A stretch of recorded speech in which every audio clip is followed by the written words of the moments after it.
Hi there, my name's Mike Timmon, and I'm leading the session today on how fraudsters are targeting financial institutions with synthetic identities.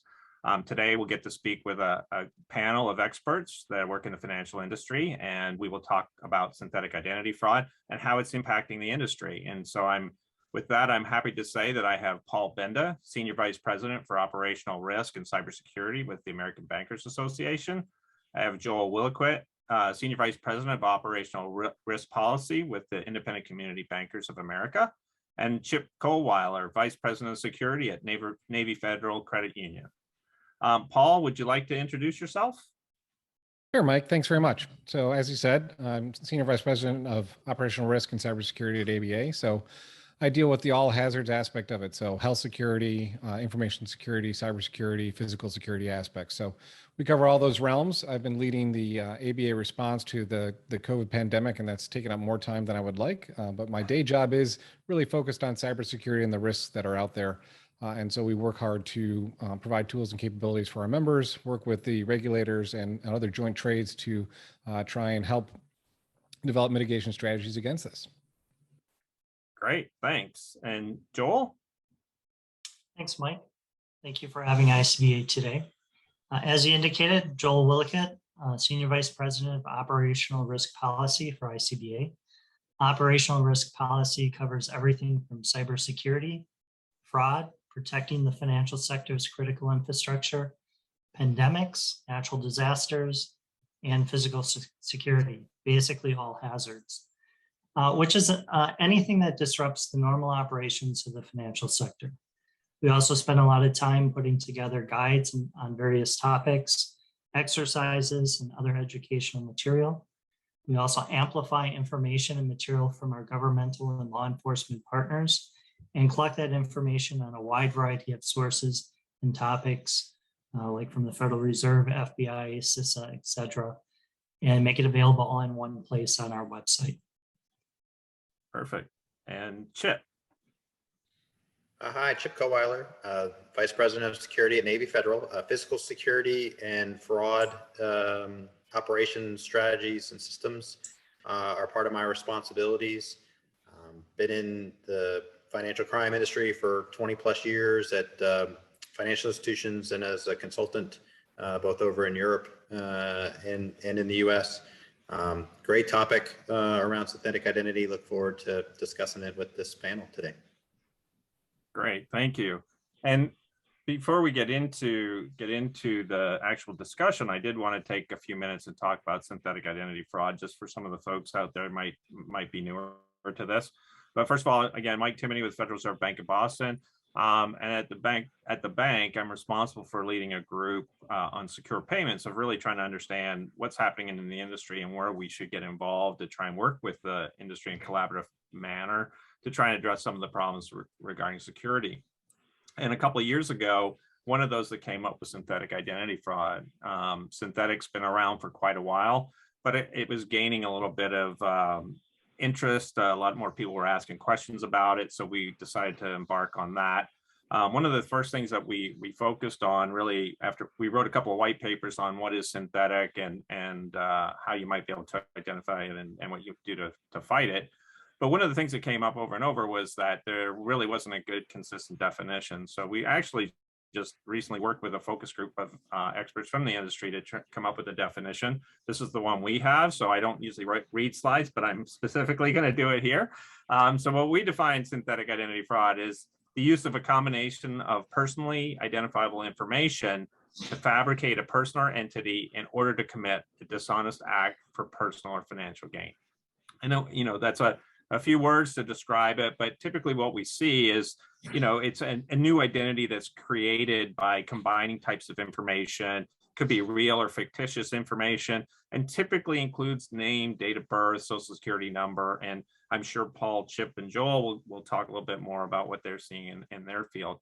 The other thing I wanted to mention is really how it's a little bit different from conventional identity theft, in that with conventional, we typically see that it's taking over an identity, whereas synthetic, it's usually the creation of something new, or a combination of elements that are put together to create this new identity. The second thing I wanted to mention, and probably hopefully why you're here today, is why you should be concerned about it.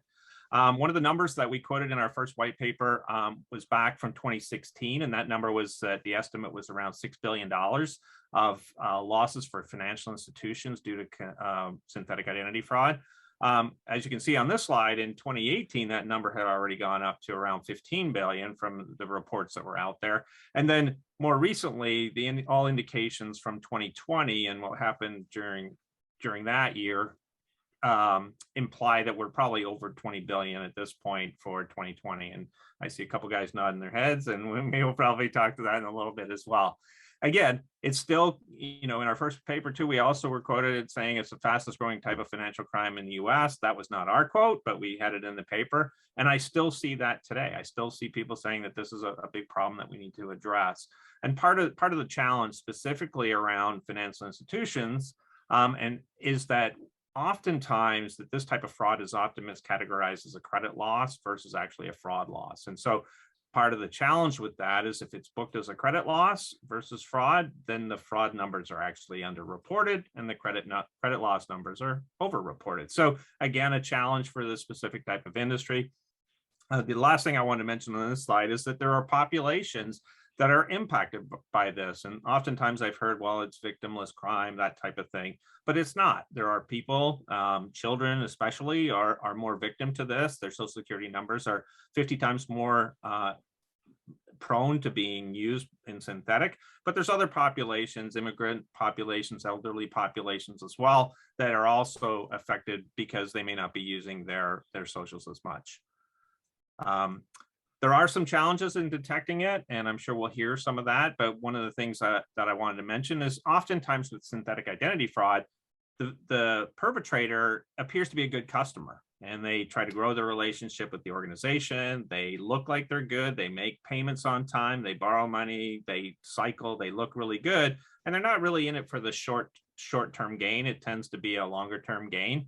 And part of the challenge that we have is because they look like a good customer, oftentimes we don't go back and revalidate or re-authenticate our existing customers. They're a good relationship. We're making money. They're happy. We're happy. And we don't go back and check them. And oftentimes a synthetic identity could be laying in wait. And so again, some of the challenges, and we'll talk to that as well.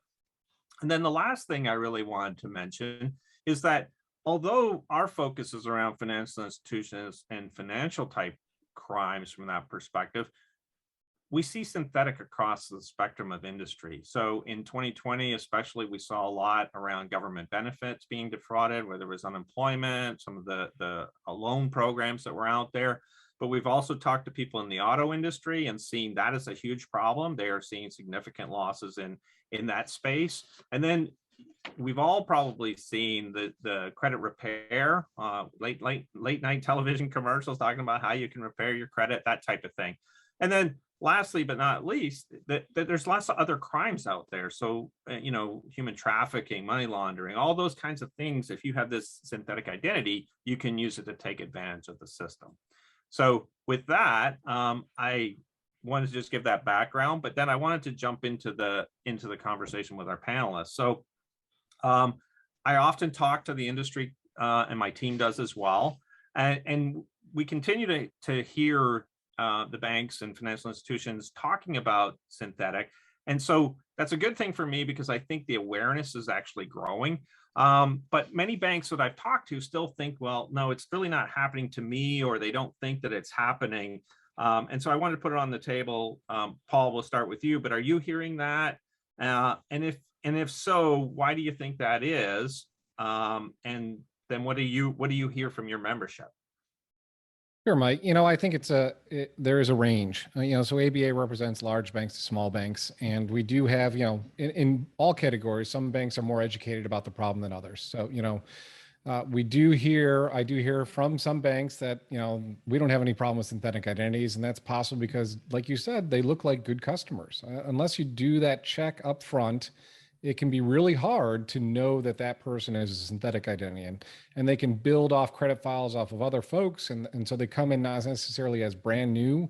And so there's a lot of challenges with identifying. I mean, it's why it's a 20 billion plus fraud ring that's out there. So, I think it's a really hard problem to solve. I think we do know some banks, there are some sophisticated tools that are out there that really start with the credit provisioning onboarding process is probably the best place to catch them.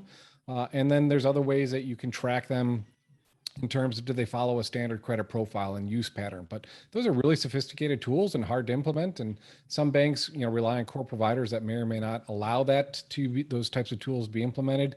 And so there are a lot of challenges there right now. And one of the things that excites me is the ECBSV program that I think we'll probably talk about a little later that might help with this problem a lot. But I do think it's a problem that all banks face regardless of size, and some are better than others at detecting it, but it's a really hard problem. Great. And I'm just going to kind of go around the horn. So Joel, you're next on my screen. How about you? How's that? What are you hearing and what are you telling your organization and your membership? Well, I think if you say synthetic identity fraud, the answer generally is that community banks are aware of it, but it does not happen that much at their bank. However, if you ask, do individuals engage in activities to manipulate their own credit scores? The answer generally is yes. Say a prospective customer or customer has bad credit and they want good credit. Is there a way for them to do that? Is there a way for them to artificially improve their credit score? Yep.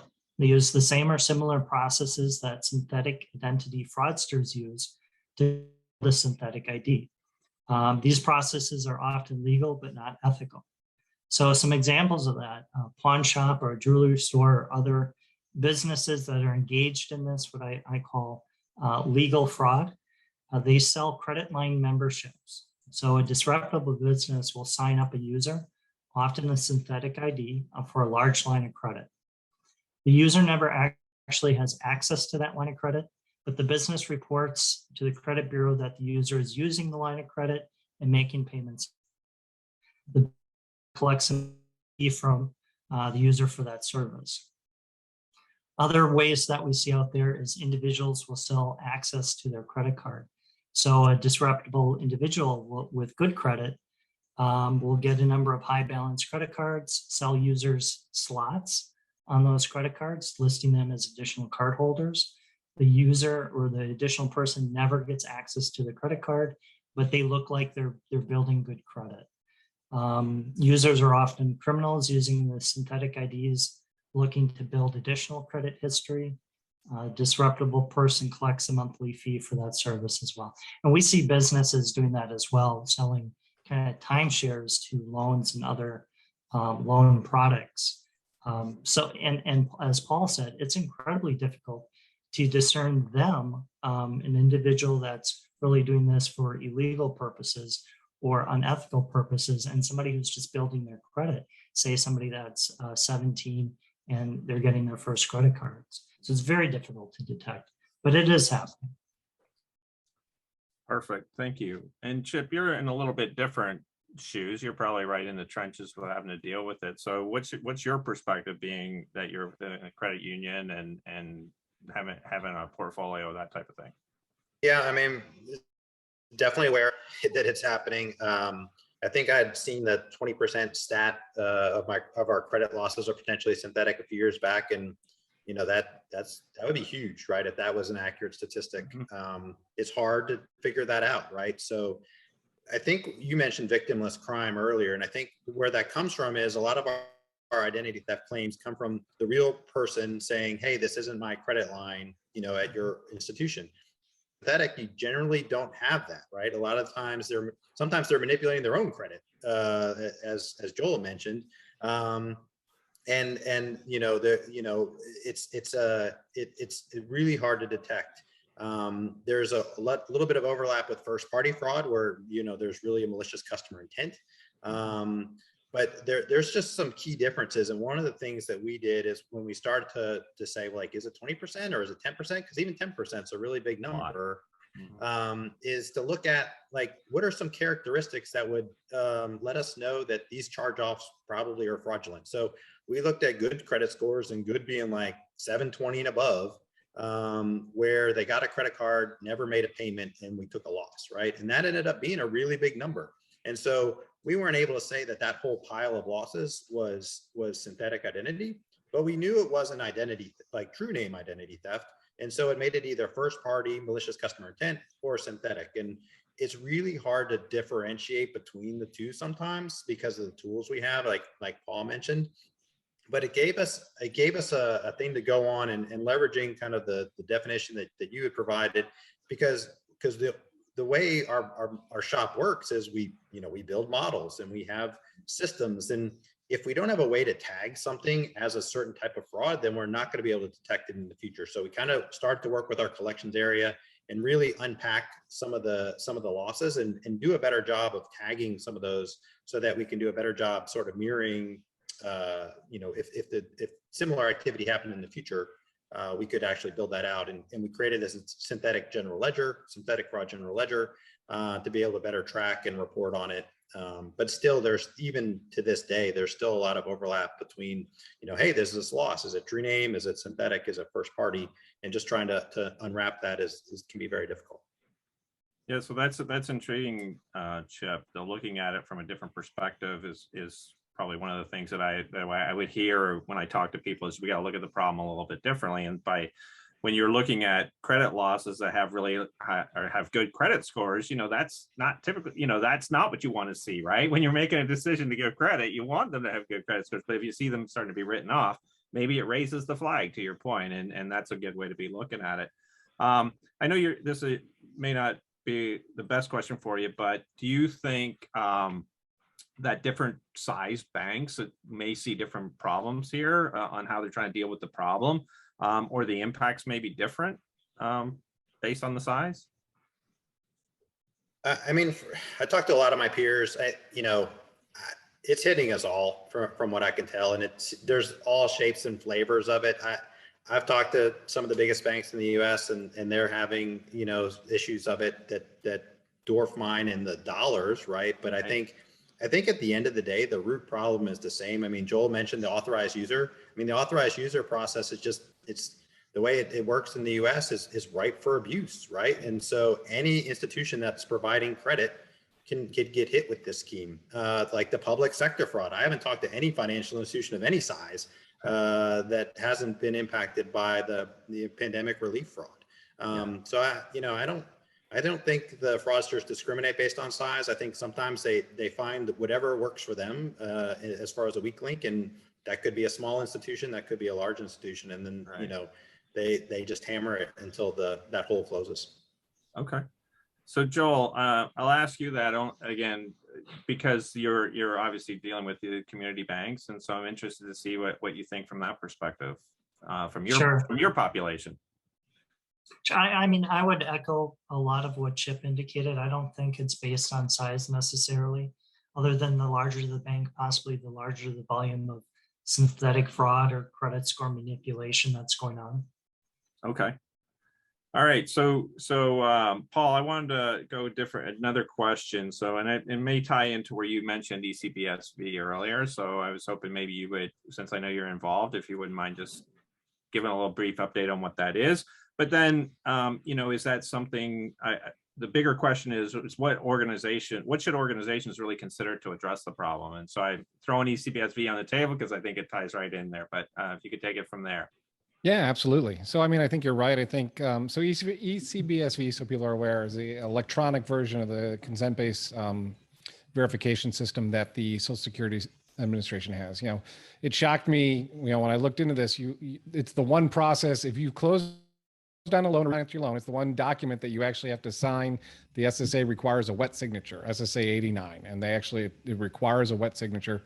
Part of the banking bill that came forward about 2 years ago now, Section 215, required them to accept electronic signatures, bring them back into the 21st century. And so this, the reason that you don't do a check of name, date of birth, and social has been due to the fact that it's required this wet signature. Now with this move to an electronic consent-based forum, we're starting to see service providers step in to offer this as a service. So the way the ECBSA or the way SSA set this up, that they started with an initial rollout that included 10 financial institutions, credit unions, service providers, and banks. They've now moved to the expanded rollout, which opens it up to anyone that applied before. But the big key here is that the service providers no longer have a cap on who they can service and sign up for this service. So I know Experian, Early Warning Services, several others are getting into this space.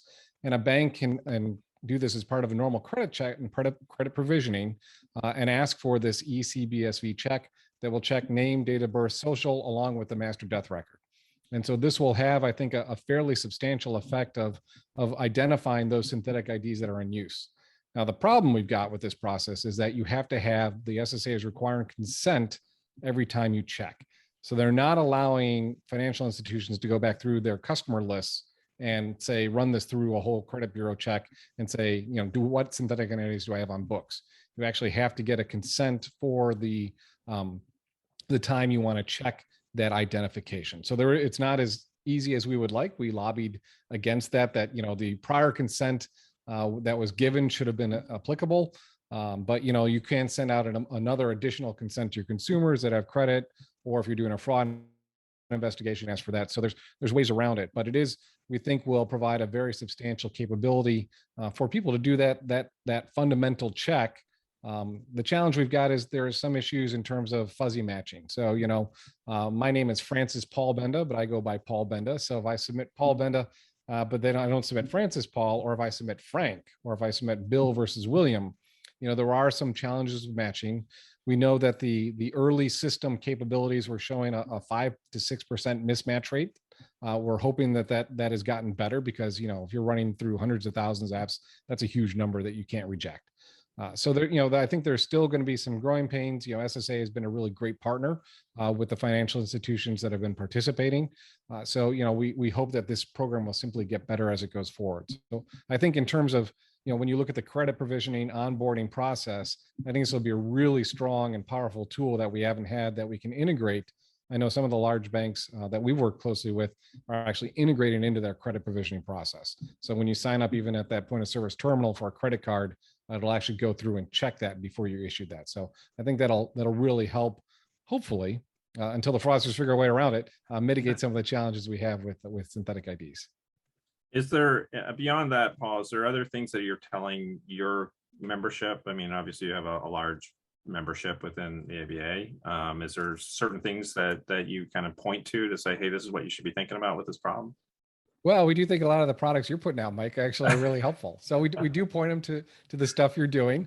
I mean, I think it once you get beyond, like you said, once they're on board, the tools get a lot more sophisticated and challenging.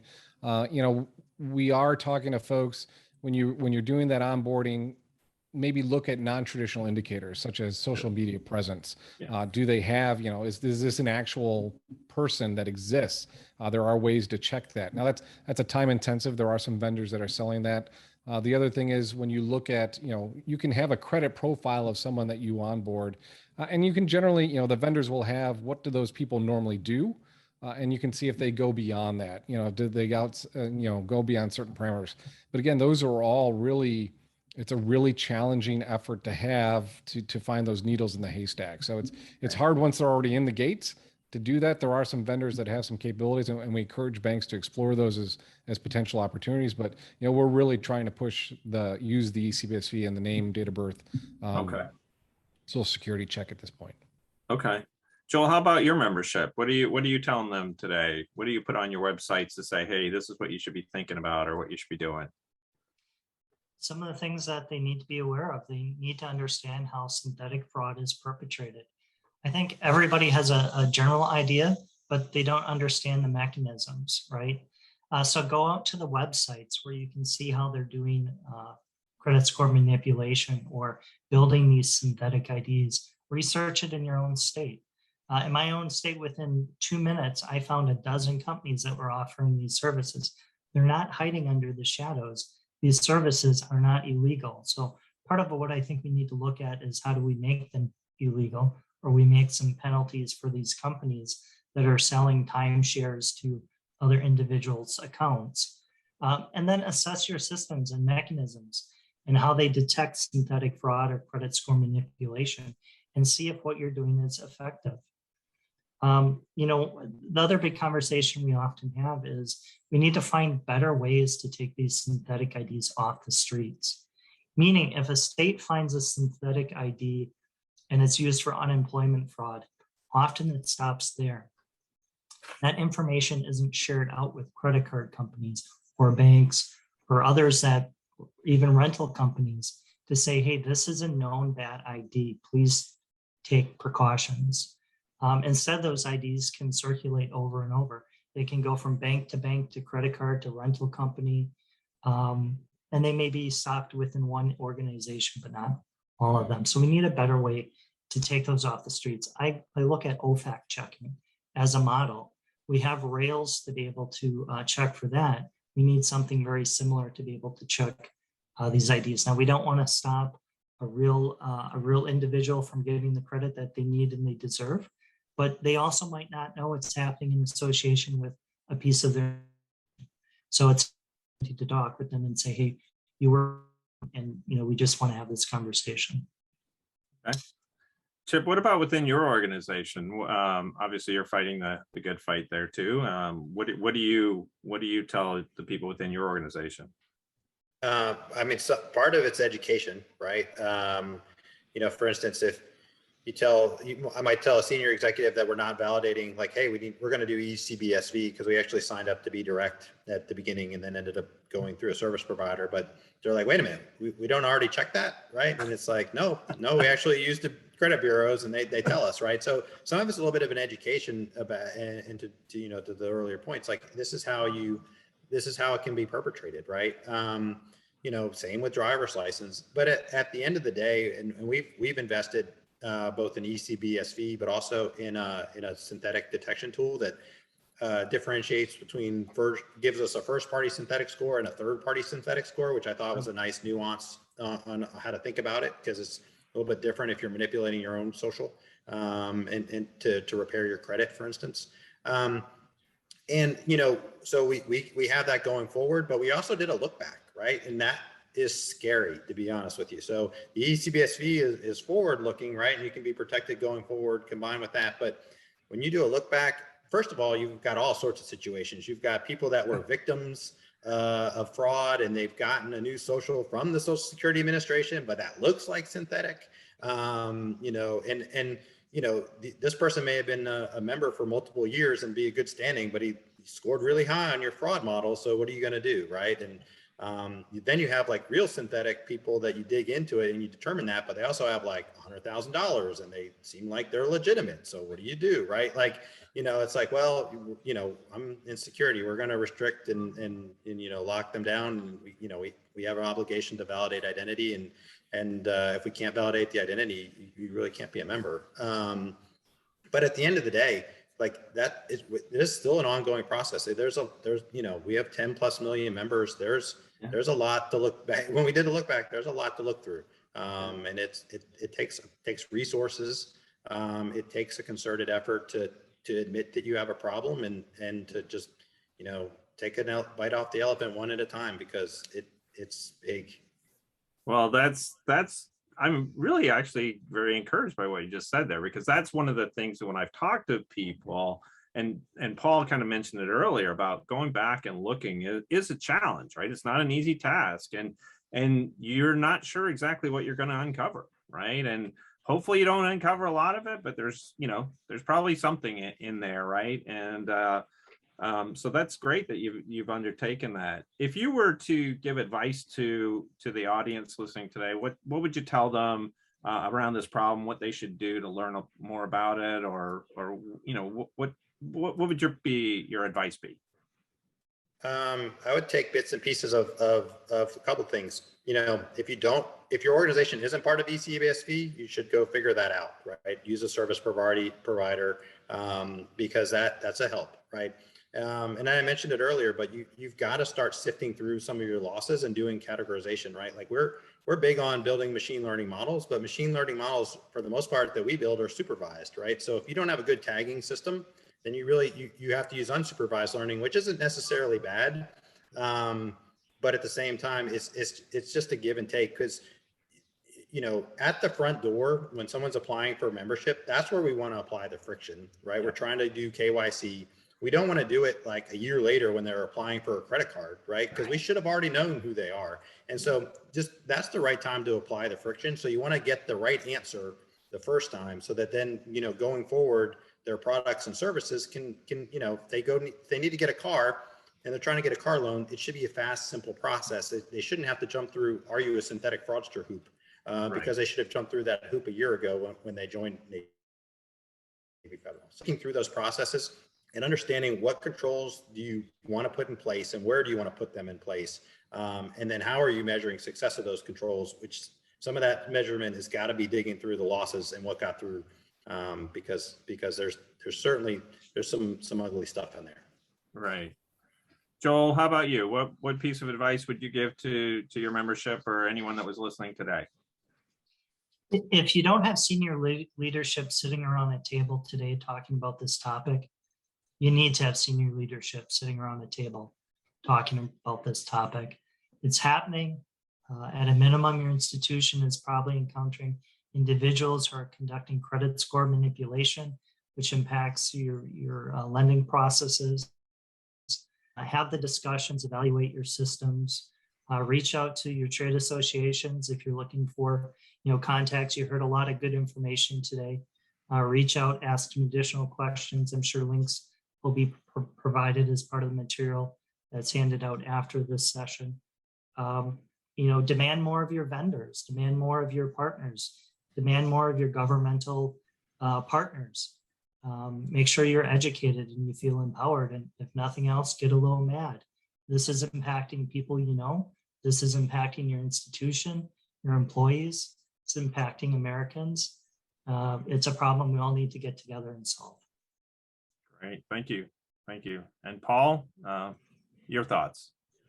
Sure, Mike. So the number one thing I would say is when you're doing your KYC, your onboarding, your credit provisioning, make sure you're using eCBSV. So talk to your service provider. I think the vast majority of them are offering that as a service. Use that. That's the number one thing. Number two would be, don't assume it happens to other folks. I think, Chip really laid out a good plan. And I think, talk to vendors. There are vendors out there that will probably scan your systems for you to at least give you an idea if this is the scope of the problem. Then, follow Joel's advice and you can go to that leadership and say, look, we've identified X number of potential records here. We need, I need more resources to dive into it deeper. And that would be the one thing. Stop it going forward as best you can with eCBSV, and then figure out what kind of problem you have on your books already to try and get more resources to ensure that that problem doesn't grow. All right, and so I'll just open up to all three gentlemen. Is there anything else that you want to say? I've got a couple of wrap up things that I'll touch on, but just interested to see if there's anything we missed that you might want to throw out there. All right. Okay, so I'm going to share a screen and I'm just going to talk for a second about what the Fed's doing. We're continuing to do some work around synthetic identity fraud. And we, as Paul, you touched on earlier, we've been doing some work around research around this. We've written some white papers, work with the definition. So we're going to continue doing that. Obviously, we'd like to touch base with gentlemen like yourselves or people in the industry that are fighting this fight and understand what you're having to deal with and see how we might be able to help there. And then one of the things that we're actually working on right now, and we've probably reached out to each of you on the line, is we're trying to develop a fraud mitigation toolkit that addresses synthetic identity fraud. And so, with that, we've reached out to the industry. We're really trying to get a good feel of what are the tools that are available. Chip mentioned some vendors and Joel touched on it as well. We won't be giving out necessarily names to those, but we can help set up a package and some education and some direction on how people might be able to identify this as a problem, or some even the best practices like Chip and both of you, Joel and Chip, Paul have said, going back and looking at some of your portfolio might be a good step. Or, hey, make the friction at the front door, not later on, as Chip mentioned, right? Anything we do in this kind of business, we're trying to minimize friction, but we're also trying to be safe at the same time, right? So again, we're looking to deploy that shortly after the year end. And then the other thing that Joel mentioned, and we have it on here as well, is really the collaboration with the industry. We're going to be out there talking to you, but at the same time, Joel sort of touched on, is there an opportunity for some sharing of information across the industry? And we know that's a sensitive topic for a lot of different players out there. But again, there are lots of lots going on. There's a lot of data sharing or information sharing that's actually happening within the industry. And can there be a piece for synthetic? Even the identities, we know, yes, they can go set up a new identity, right? That's pretty easy today. But if we can at least block them, the ones that we know, they at least have to go through that process. And to Joel's point, if they're over at Chip and Chip blocks them, next guy, and they don't block them, then they didn't have to recreate it. They just were able to use it in a different way. So again, we think there might be opportunity there. So, we'll be working with that.